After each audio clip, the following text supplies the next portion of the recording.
menyembah Tuhan sukacita luar biasa. Haleluya. Beri tepuk tangan saudara-saudara.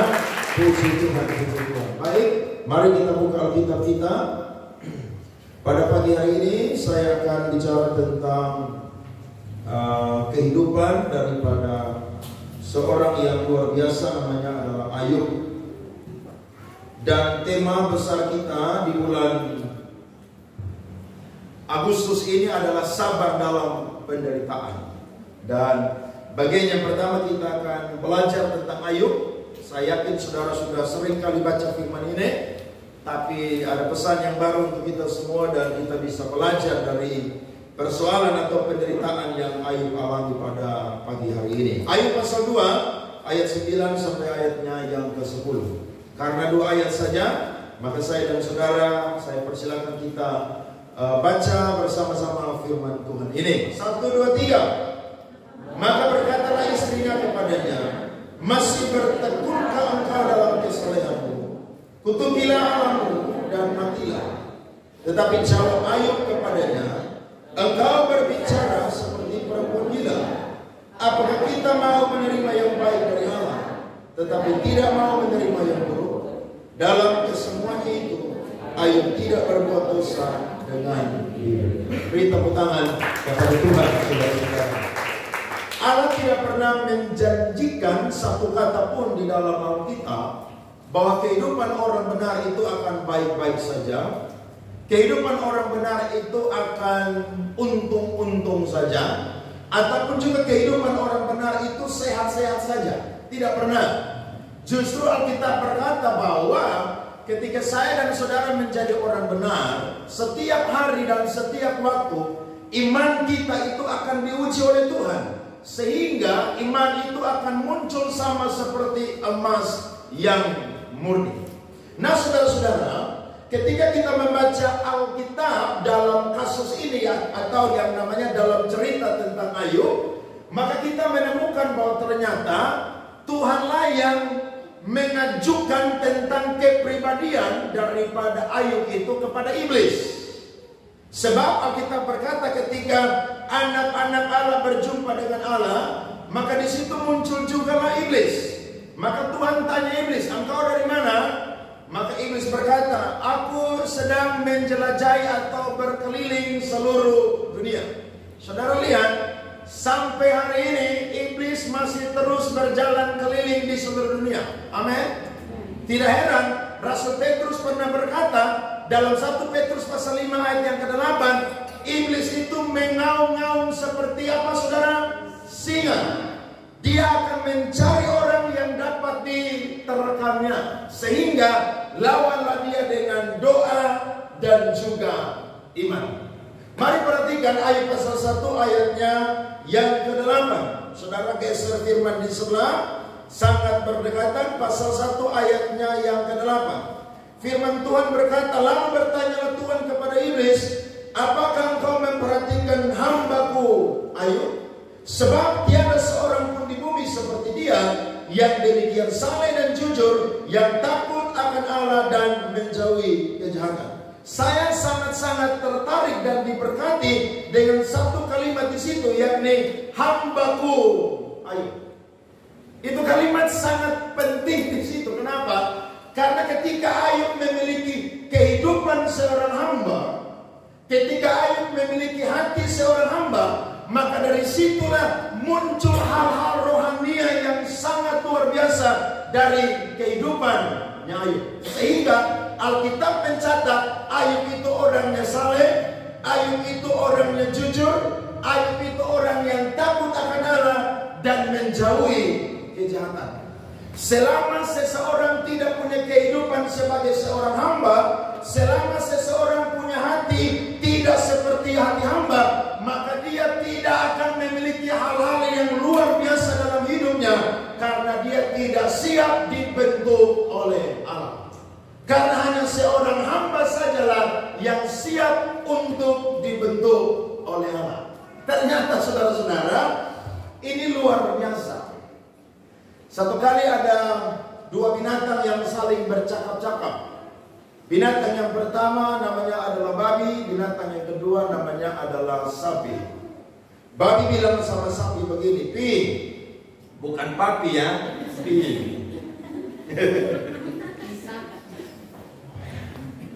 Saya ini heran sama manusia. Apa-apa sesuatu yang buruk itu selalu dikenakan kepada saya. Kalau manusia itu tidur ngorok, nanti ada yang bilang seperti babi.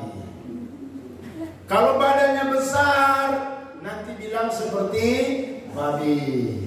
Kalau malas sekali, nanti dibilang seperti babi. Pokoknya semua yang tidak baik itu dikenakan kepada saya. Padahal manusia lupa bahwa ketika saya mati, saya itu sangat bermanfaat bagi manusia. Saya bisa dibuat yang namanya sate babi. Saya bisa dibuat yang namanya sup Brenemon daging babi. Saya bisa buat yang namanya babi rica-rica dan juga lain sebagainya. Maka sapi berkata kepada babi, begini. Waktu saya dengar apa yang kamu ceritakan, justru saya itu lebih parah. Kenapa? Karena ketika saya masih hidup dan saya sudah mati, penderitaannya sama. Waktu saya masih hidup, saya dipakai untuk membajak. Waktu saya masih hidup, manusia menyuruh saya untuk memakan rumput tanpa menyediakan makanan-makanan yang enak seperti engkau atau yang lain sebagainya. Sekalipun engkau makan makanan yang sisa, tapi itu masih enak. Bahkan yang paling parah adalah ketika saya mati, manusia tidak pernah berterima kasih kepada saya. Daging saya dibuat menjadi rendang yang paling enak terkenal di seluruh dunia, bahkan menjadi sate sapi dan juga menjadi gulai sapi dan lain sebagainya. Akhirnya mereka berkata, betul ya, ternyata saya dan engkau sama-sama menderita. Waktu hidup menderita dan mati juga menderita. Saudara lihat, binatang aja menderita.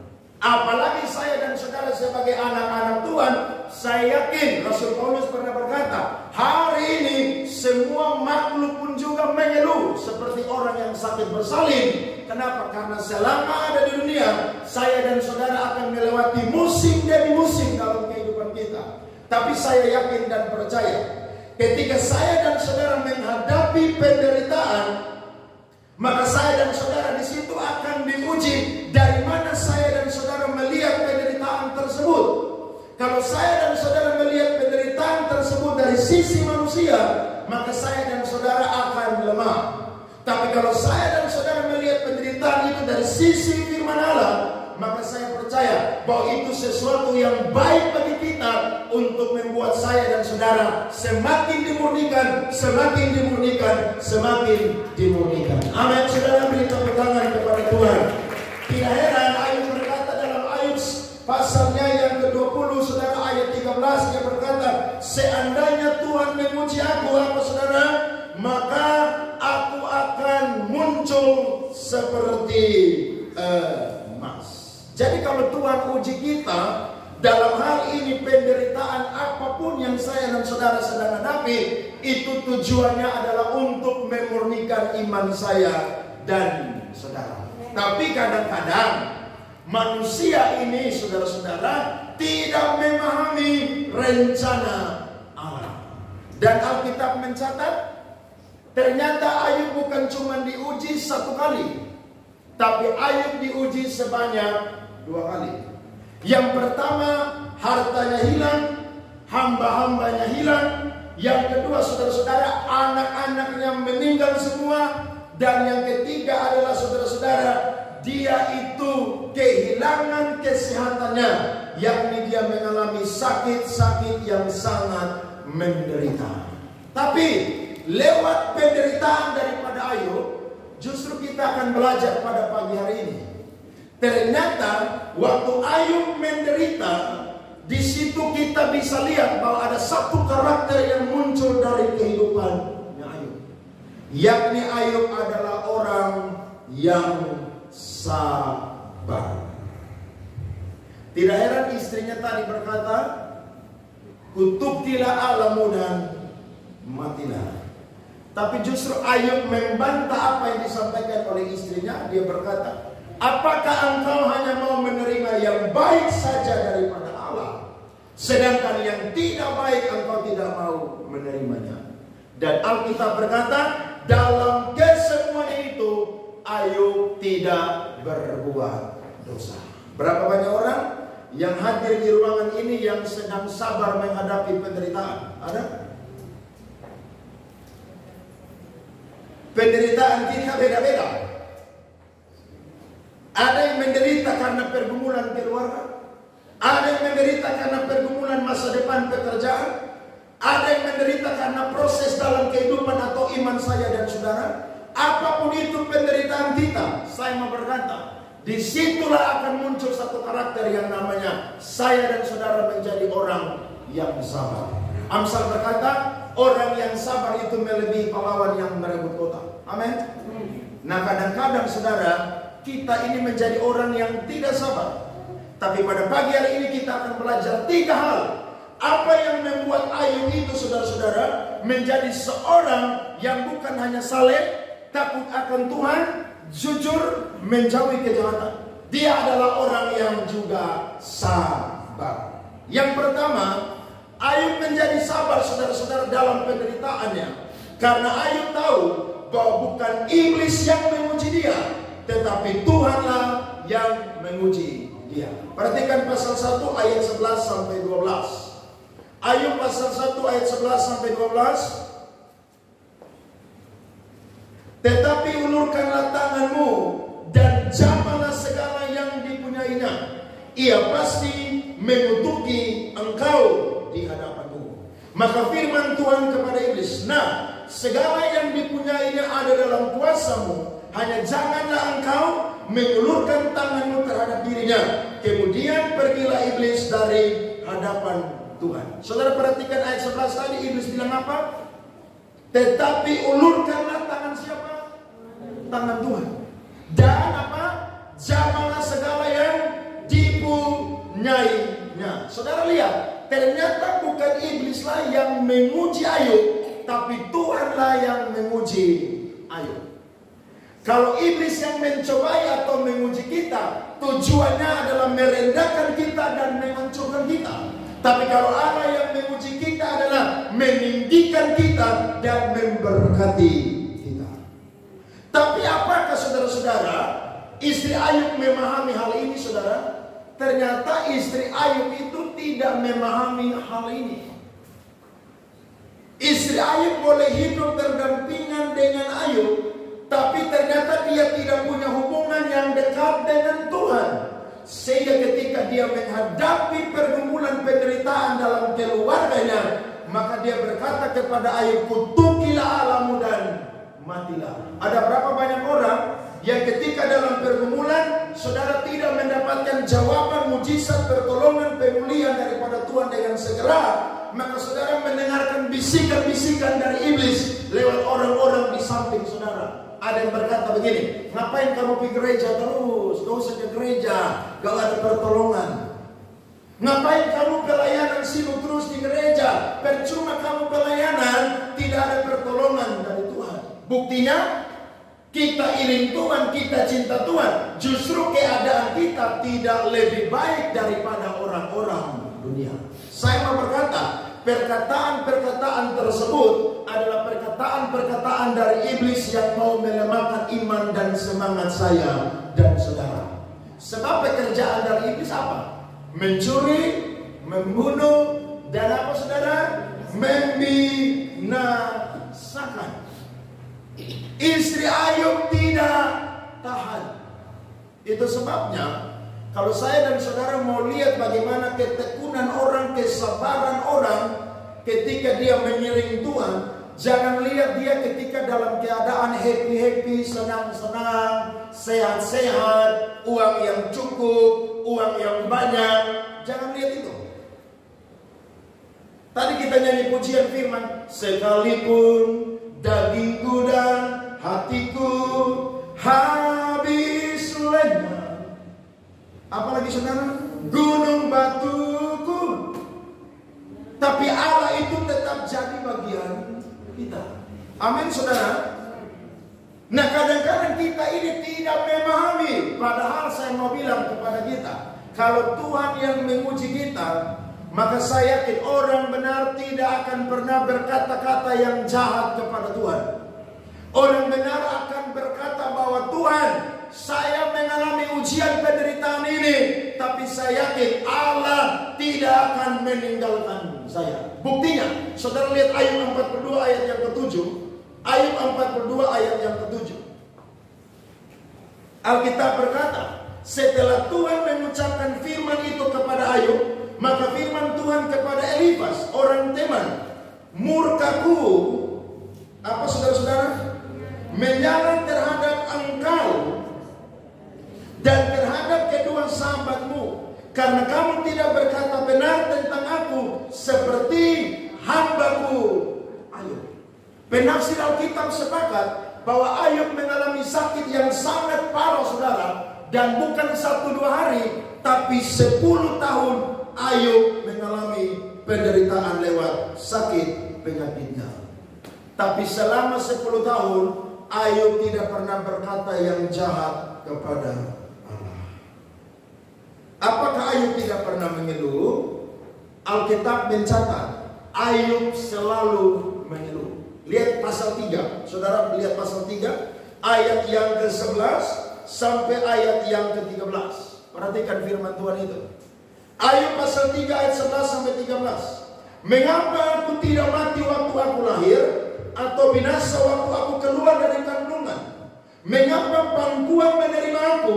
Mengapa ada buah dada sehingga aku dapat menyusu? Jikalau tidak, aku sekarang berbaring dan tenang, aku tertidur dan mendapat istirahat. Saudara lihat ayatnya yang ke-16. Perhatikan di sebelah, firman Tuhan berkata, atau mengapa aku tidak seperti anak gugur yang disembunyikan, seperti bayi yang tidak melihat terang?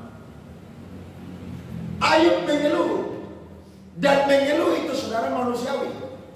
Siapa di sini sakit yang tidak kunjung sembuh, tidak pernah mengeluh? Angkat tangan. Wih, saudara hebat sekali ya. Saya yakin pengeluhan itu manusiawi. Tapi saya dan saudara ketika dalam pengeluhan tidak boleh memarahi Allah dan tidak boleh mencaci maki Allah. Tidak heran Ayub berkata, dia adalah cacing tanah dan Allah adalah Allah yang begitu besar. Pengkhotbah pasal 3 ayat 4 dan 6 berkata, ada waktu untuk menangis, ada waktu untuk tertawa. Ada waktu untuk memeluk, ada waktu untuk menahan memeluk. Dari sisi firman Tuhan, kalau kita melihat penderitaan Ayub, maka berarti saya dan saudara akan melewati setiap musim-musim dalam kehidupan kita. Amin. Jadi kalau hari ini saudara bisa tertawa, tertawalah dengan sepuas mungkin. Hari ini kalau saudara bisa bergembira, bergembiralah dengan sangat luar biasa. Sebab saya dan saudara akan menghadapi musim di mana saya dan saudara tidak bisa lagi bergembira, tidak bisa lagi bersuka cita seperti orang yang melompat-lompat dan lain sebagainya. Tapi saya percaya orang yang ada di dalam Tuhan, ketika dia menghadapi penderitaan, maka dia melihat bahwa penderitaan itu bukanlah sesuatu yang jahat daripada Allah, tapi sesuatu yang mendatangkan kebaikan bagi dia. Harus sabar saudara. Dan saya yakin kesabaran kita akan diuji lewat penderitaan. Ada anak muda yang sudah habis kuliah, saudara cari kerja, tidak kunjung dapat pekerjaan. Sampai iblis bisik di telinga saudara, dulu saya bilang kamu tidak usah kuliah, kamu mau kuliah. Lihat tuh, teman kamu yang tidak kuliah aja berhasil. Saudara yang bergumul tentang suami yang tidak mau bertobat, iblis bilang begini, dulu saya udah bilang sama kamu, mending kamu nikah sama mantan kamu, dia lebih baik dari suami kamu. Loh, iblis itu selalu bisikan hal-hal yang membuat saudara tuh melanggar firman Tuhan. Kelihatannya enak, nikmat, tapi itu tidak cocok dengan firman Tuhan. Jadi ujian ketika menghadapi penderitaan saudara, itu akan memunculkan karakter kita yang sesungguhnya. Tidak heran, ada banyak orang saudara tidak matang secara emosional. Dia boleh ibadah saudara, tapi ketika menghadapi tantangan, wow, dia langsung putus asa, marah-marah, menyerah. Sakit tidak kunjung-kunjung sembuh, langsung cari dukun, cari orang pintar. Kemarin saya khotbah di Oebelo, ada satu kesaksian yang nyata saudara, yang waktu saya dengar saya bulu kuduk juga berdiri. Kenapa? Karena ada satu bapak saudara yang undang saya pelayanan kemarin, dia punya tanah besar di Oebelo. Dia menghadapi satu pergumulan yang sangat berat, yakni ketika papa dan mamanya mati, dia itu anak tunggal. Tapi dia bukan anak kandung, tapi anak angkat begitu. Sehingga dia punya papa dan mama, punya saudara, keluarga, semua itu mau rebut tanah itu saudara. Karena tanah pas di pinggir jalan dan orang mau beli tanah itu dengan sekian miliar. Wow, mereka pakai orang-orang yang hebat di ini kota saudara, yang di bidang hukum saudara. Dan bapak ini ditelepon oleh orang-orang hukum bahwa bapak harus menyediakan uang sekian ratus juta supaya bapak kami bela. Dia berkata bahwa saya tidak punya uang sebanyak itu, dan saya ini adalah anak Tuhan. Kalau itu jadi bagian saya, maka saya yakin Allah akan berikan kepada saya. Tapi kalau bukan bagian saya, kalian akan menghadapi. Saudara tahu, selama 6 bulan dia diteror saudara. Tapi yang dia selalu buat dengan istri dan juga rekan-rekan pelayanannya adalah selalu ambil waktu untuk berdoa, berpuasa setiap minggu. Dan tahu saudara, ternyata Tuhan kasih mereka range waktu selama 6 bulan dan berbulan. Dan mujizat terjadi. Tahu saudara? Ada satu orang yang paling berpengaruh yang pimpin itu masalah. Dialah yang Tuhan pukul saudara. Dan ketika orang itu mati saudara, selesai mereka mandikan dia, mereka pakaikan jas, sepatu yang lengkap, dia punya tubuh saudara langsung berubah jadi tanah saudara. Dan itu menghebohkan semua orang yang ada di Oebelo sana. Dan saat itu pun juga semua yang pengikut-pengikut yang almarhum ini langsung mundur dengan teratur semua. Tidak ada yang berani. Kenapa? Karena yang pimpin mati langsung jadi tanah. Alkitab bilang begini, jangankan ambil satu jengkal, kamu geser pilar aja saudara, selesai itu. Kenapa? Karena manusia kan terbuat dari tanah. Jadi jangan macam-macam, kita mati juga jadi tanah. Saya bilang bapak betul. Dia bilang, aduh Pak Andre, saya waktu itu bergumul setengah mati, tiap hari saya nangis dengan Tuhan. Karena mereka bilang saya bukan anak kandung lah, saya tidak punya hak lah, dan lain sebagainya. Tapi sebagai orang benar saya tahu ini tantangan yang membuat saya harus bergumul. Dan mujizat terjadi saudara. Hari ini orang-orang yang lawan mereka semua mundur satu persatu. Bahkan setelah orang itu mati saudara, di rumah dia yang besar itu dibuka persekutuan doa 1 bulan 1 kali. Dan ada banyak orang-orang di situ saudara yang datang beribadah di tempat itu. Kenapa? Karena ketika dia diuji dalam penderitaan, tantangan yang dihadapi, dia belajar bahwa Allah tidak akan pernah memberikan yang buruk kepada dia.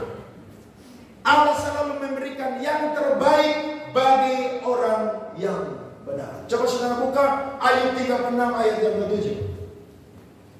Ayub 36 ayatnya yang ke-7. Mari kita baca firman ini bersama-sama. Ayub 36 ayat yang ke-7. 1, 2, 3. Ia tidak mengalihkan pandangan matanya dari orang benar, tetapi menempatkan mereka untuk selama-lamanya di samping raja-raja, di atas tahta. Sehingga apa saudara? Mereka tinggi martabatnya. Berarti ketika saya dan saudara dalam penderitaan, mata Tuhan tidak pernah kehidupan saya dan saudara. Jadi mari kita lihat yang pertama. Ketika menghadapi penderitaan, maka saya dan saudara harus belajar untuk percaya bahwa penderitaan yang kita hadapi itu bukan datang dari iblis, tapi itu datang dari mana, saudara? Dari Allah.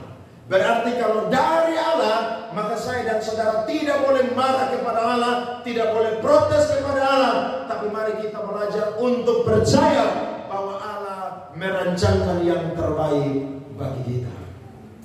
Yakobus bilang, kalau orang sedang menghadapi ujian, dia minta hikmat dari Tuhan. Supaya apa? Supaya dia bisa mengelola dia punya emosi, dia punya jiwa, supaya tidak mudah marah dengan Tuhan, protes dengan Tuhan, bahkan berkelahi dengan Tuhan. Itu yang pertama. Yang kedua, saudara, karena Ayub tahu bahwa Allah adalah pemilik dan dia adalah pengelola. Lihat pasal 1 ayat 20-22. Firman Tuhan berkata, maka berdirilah Ayub, lalu mengoyak jubahnya dan mencukur kepalanya. Kemudian sujudlah ia dan menyembah. Katanya, dengan telanjang aku keluar dari kandungan ibuku, dengan telanjang juga aku akan kembali ke dalamnya. Tuhan yang memberi, Tuhan yang mengambil, terpujilah apa, saudara? Nama Tuhan. Dalam kesemuanya itu, Ayub tidak berbuat dosa dan tidak menuduh Allah berbuat yang kurang patut. Lihat, waktu Ayub sakit dalam penderitaan, justru Ayub itu tidak merasa susah. Yang susah itu siapa? Bini Ayub, nyonya Ayub, ibu Ayub. Makanya saya dan saudara, kalau kita itu jadi orang yang tamak, yang serakah, yang menganggap segala sesuatu adalah milik kita, kalau itu hilang dari hidup kita, maka saudara akan menderita, percaya. Kalau saudara anggap anak saudara adalah milik saudara, waktu anak itu pergi diambil Tuhan atau meninggal, saudara akan menderita. Tapi kalau saudara anggap anak adalah milik Tuhan, saudara tidak akan menderita. Ya nangis manusiawi, harus nangis dong. Masa anak mati orang tua tidak nangis, itu keterlaluan itu. Sebab Alkitab berkata, anak laki-laki adalah milik pusaka daripada siapa? Daripada Tuhan. Dalam konteks Israel adalah anak laki-laki. Tapi dalam konteks kita, saudara, laki-laki dan perempuan itu sama. Kalau saya dan saudara anggap bahwa harta kita adalah milik kita, maka ketika harta itu habis, saudara, saudara bangkrut, saudara jadi miskin melarat, saudara akan menderita. Kenapa? Karena kita menempatkan sukacita kita, saudara, itu di harta kekayaan kita. Sedangkan Ayub berbeda.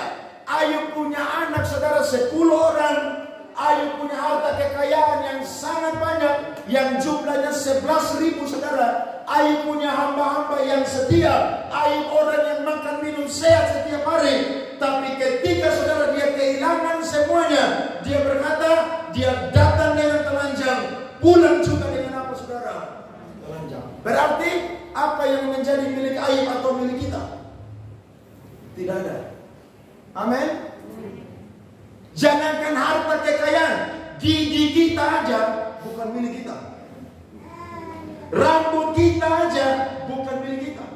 Tidak heran Yesus berkata, sehelai rambutmu tidak akan pernah jatuh tanpa seizinku.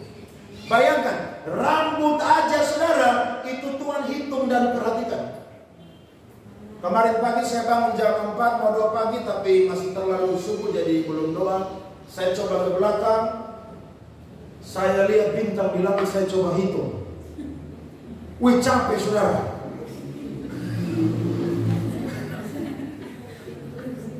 Ini saya baru hitung di RT 3 Osmok, nama saya belum di RT 11. Maka saya ingat firman Tuhan yang datang kepada Abraham. Abraham bilang, Tuhan, saya sebentar lagi tua dan mati. Hamba pula yang Eliezer yang akan mendapatkan semua kekayaanku.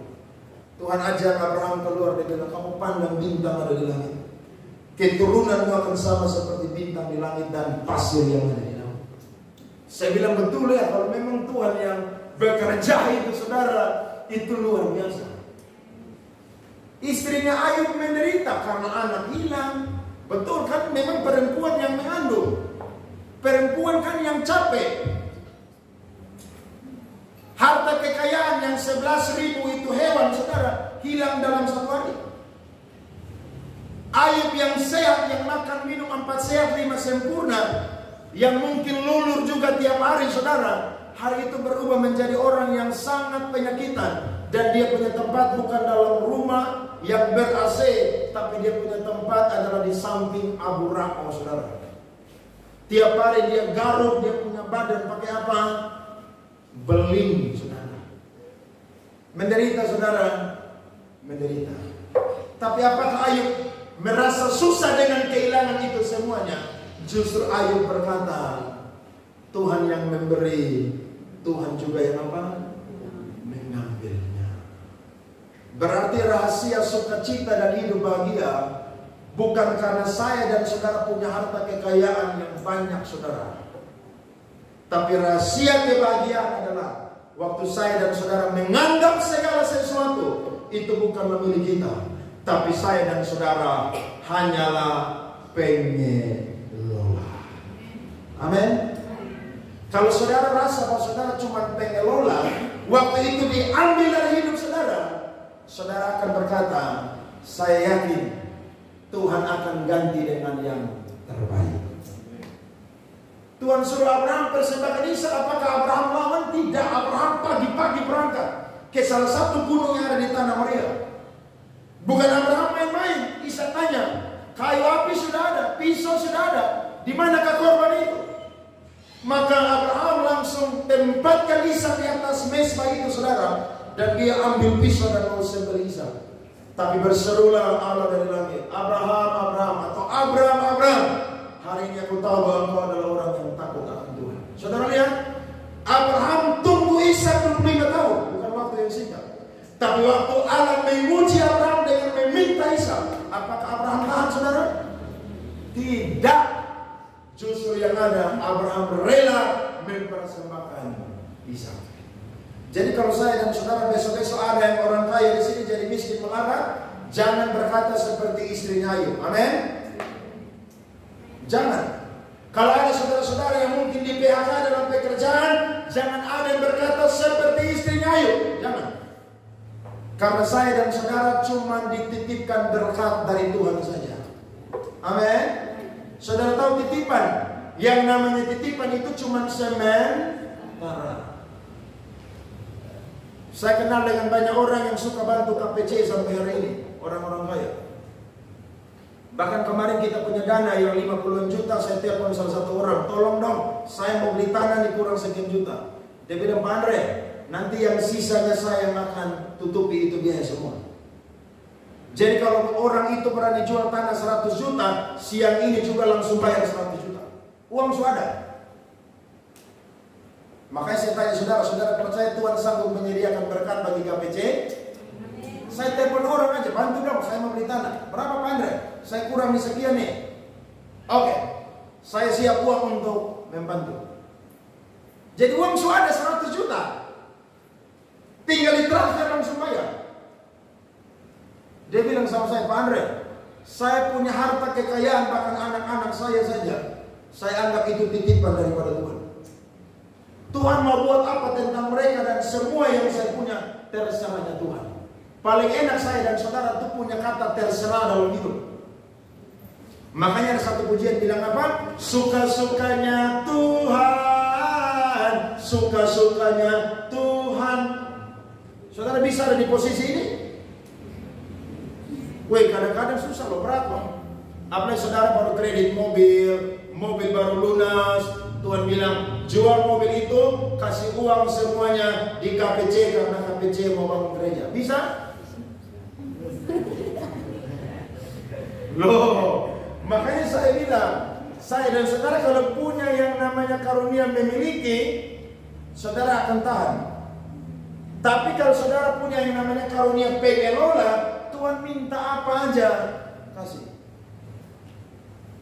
Loh, Tuhan sudah naik di atas Kalvari, Golgota, mati buat saya dan saudara. Masa Tuhan hanya minta harta kita, kita tidak bisa memberi?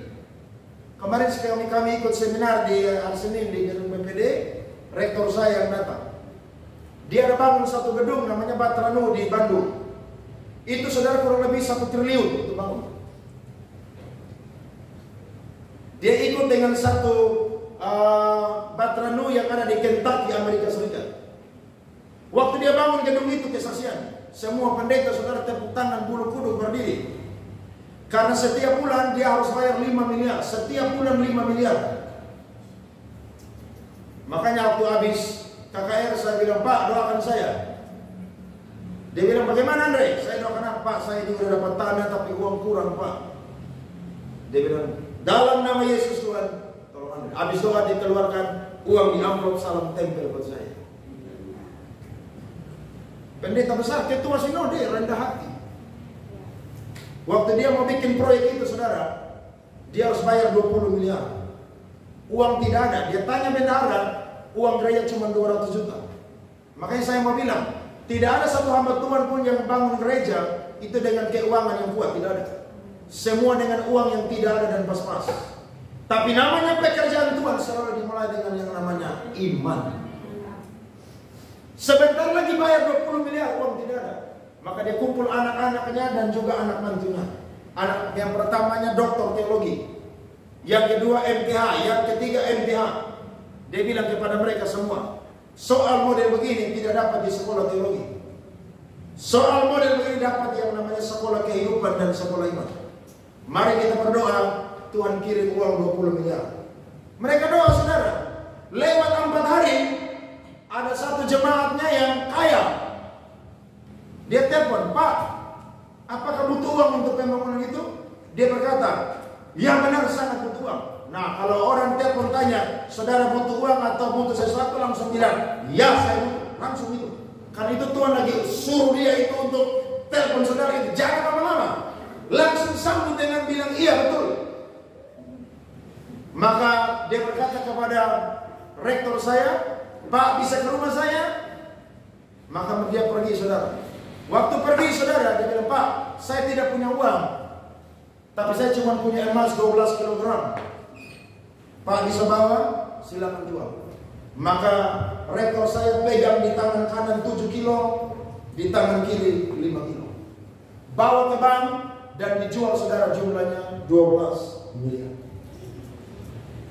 Saudara lihat, orang tuh kalau punya karunia yang namanya pengelola, waktu Tuhan gerakan dia tidak akan gagal. Karena dia yakin Tuhan pasti akan ganti. Apakah Tuhan pernah berhutang kepada saya dan saudara? Tolong jawab. Tidak pernah. Sapi 12 miliar masih kurang berapa? 8 miliar. Beliau diundang saudara di khotbah di satu tempat, pengusaha. Waktu habis khotbah ada pengusaha kata, Pak, saya mau bantu pembangunan. Bisa? Bisa. Kasih nomor rekening. Langsung saat ini saudara ditransfer 5 miliar. Sudah berapa saudara? 17 miliar. Sisa berapa miliar? 3 miliar. Beliau pelayanan, beliau jalan pulang menuju Bandung. Ada pengusaha telepon beliau, Pak, saya mau bantu pembangunan nih, bisa ketemu. Aduh, saya lagi di Jakarta menuju Bandung.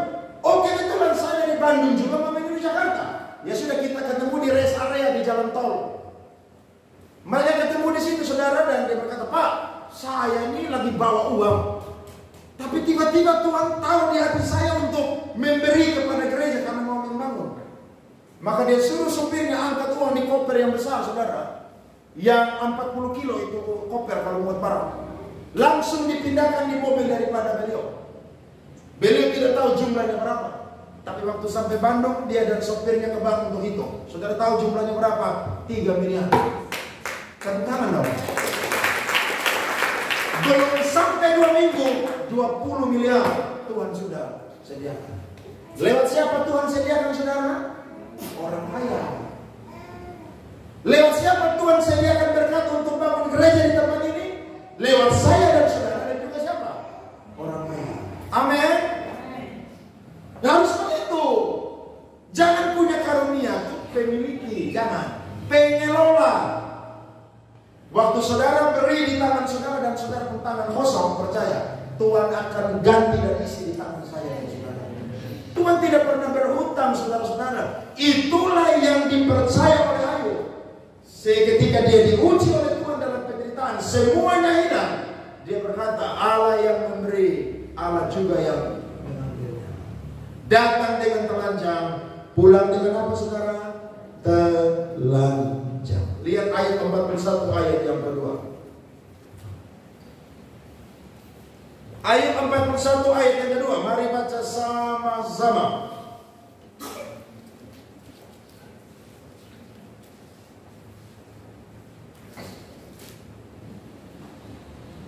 Ayat 42, ayat 42 ayatnya yang kedua.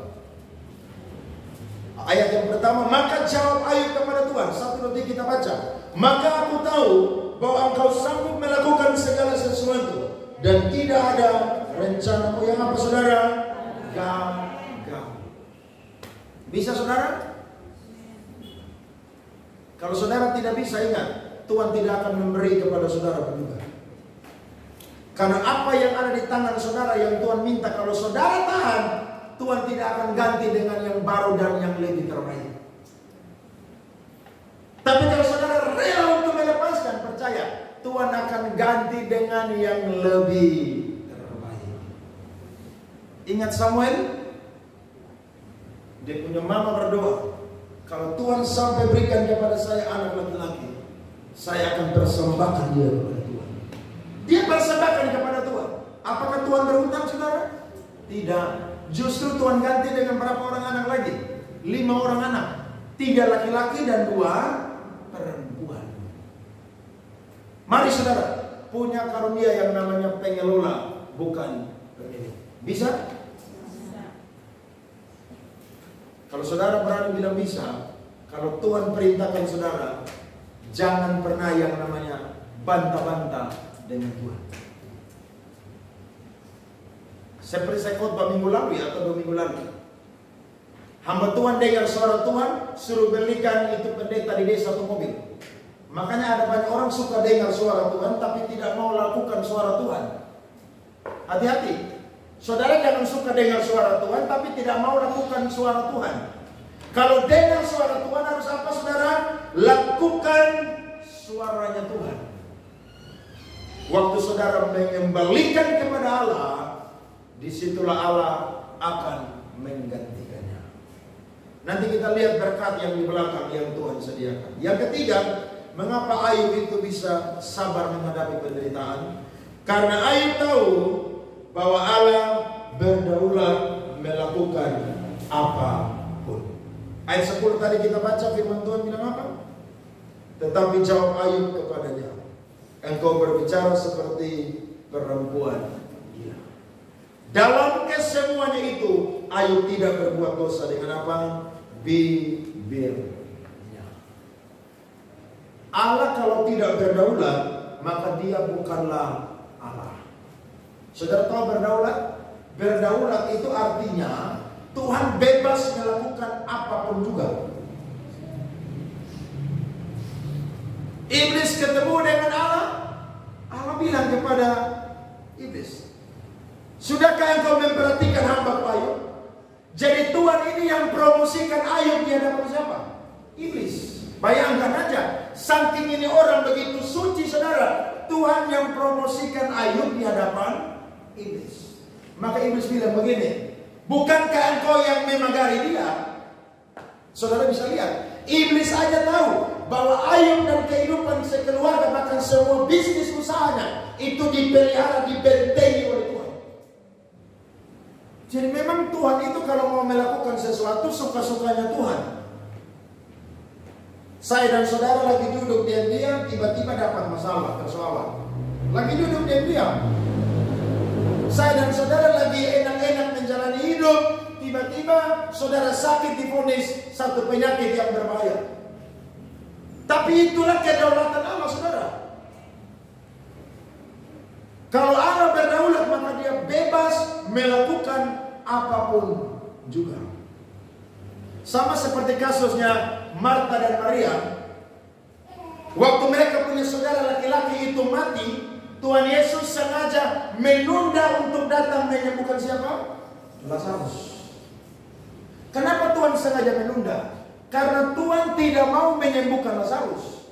Tuhan mau membangkitkan Lazarus dari kuburan, supaya lebih banyak orang yang percaya kepada Dia. Itu namanya kedaulatan Allah. Jadi kadang-kadang kita ini protes, Tuhan kenapa saya punya hidup begini, saya udah doa puasa, rajin ibadah, pelayanan, tapi kok justru semakin dekat Tuhan, justru saya hadapi persoalan yang berat. Itu kedaulatannya Allah.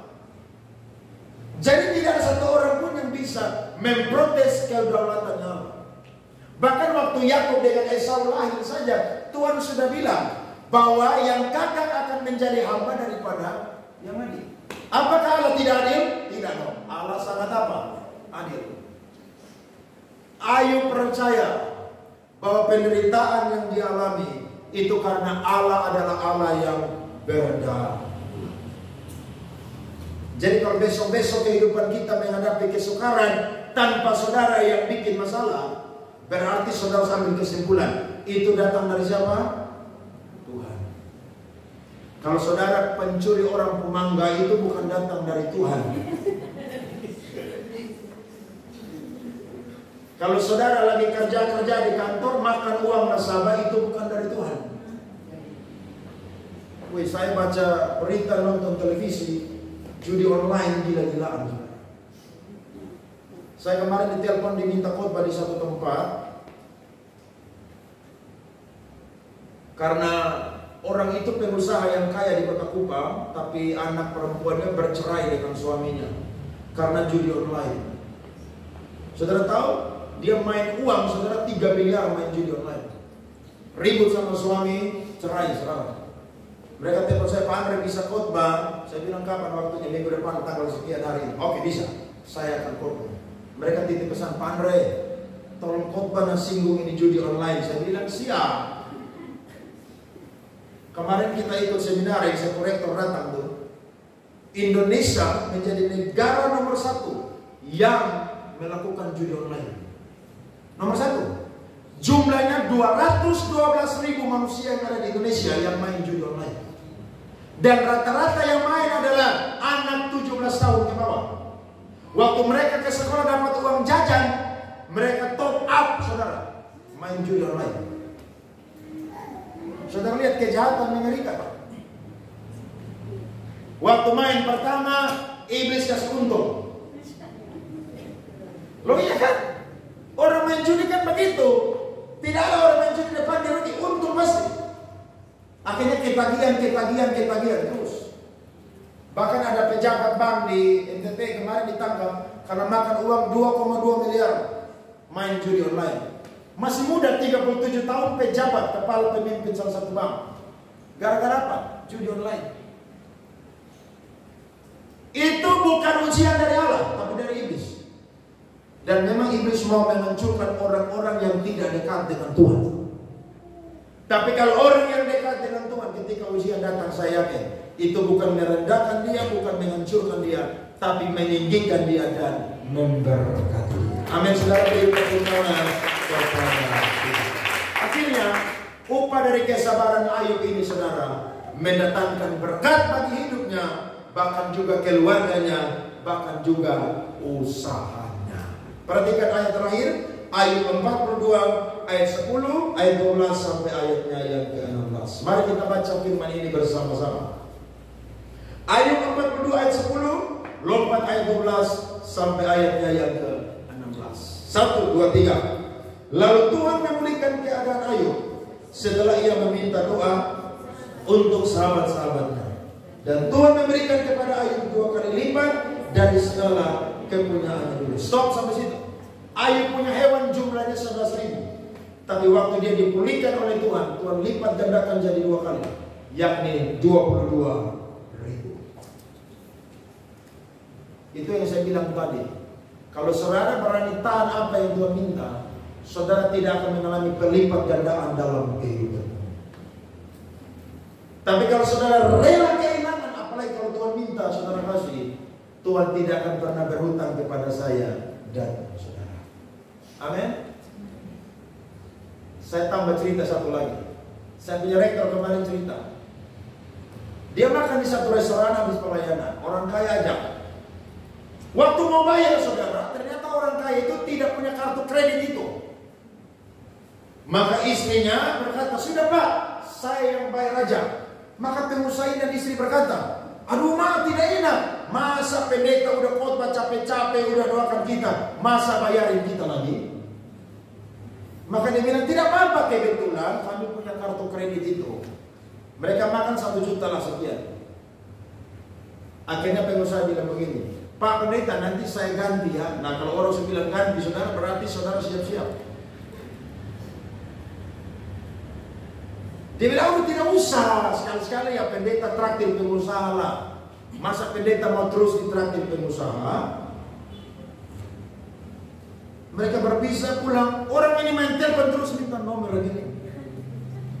Dia bilang, Pak sudah tidak usah, kan cuma 1 juta. Tidak. Pendeta sudah kasih kita firman, sudah doakan saya dan istri. Masa pendeta traktir kita untuk makan lagi? Tidak boleh. Hamba Tuhan justru yang harus ditraktir, bukan hamba Tuhan yang traktir pengusaha. Maka familia sudah ada, ini nomor rekening saya. Sudah tahu hamba Tuhan itu langsung transfer 50 juta. Makanannya 1 jutaan, ganti berapa? Makanya kalau saya traktir saudara, jangan pernah ganti yang sama. Ganti berapa?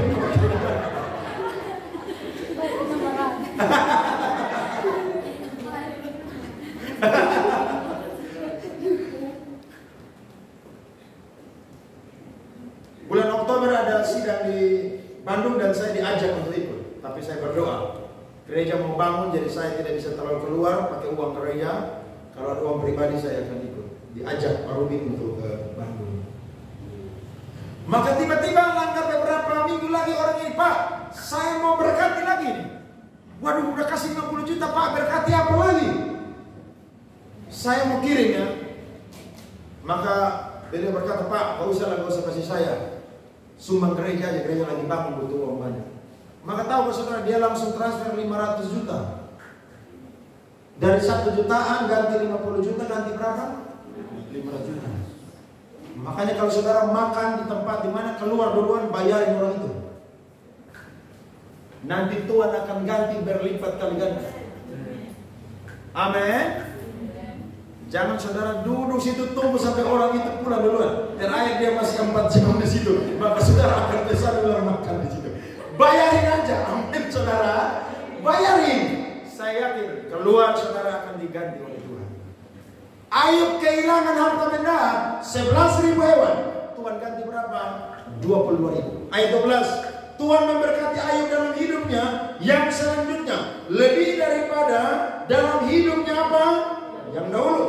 Ia mendapat 14.000 ekor kambing domba, itu saya bilang tadi, dan 6.000 unta, 1.000 pasang lembu, dan 1.000 ekor keledai betina. Saudara tidak usah hitung, jumlahnya 20.000. Saya sudah hitung.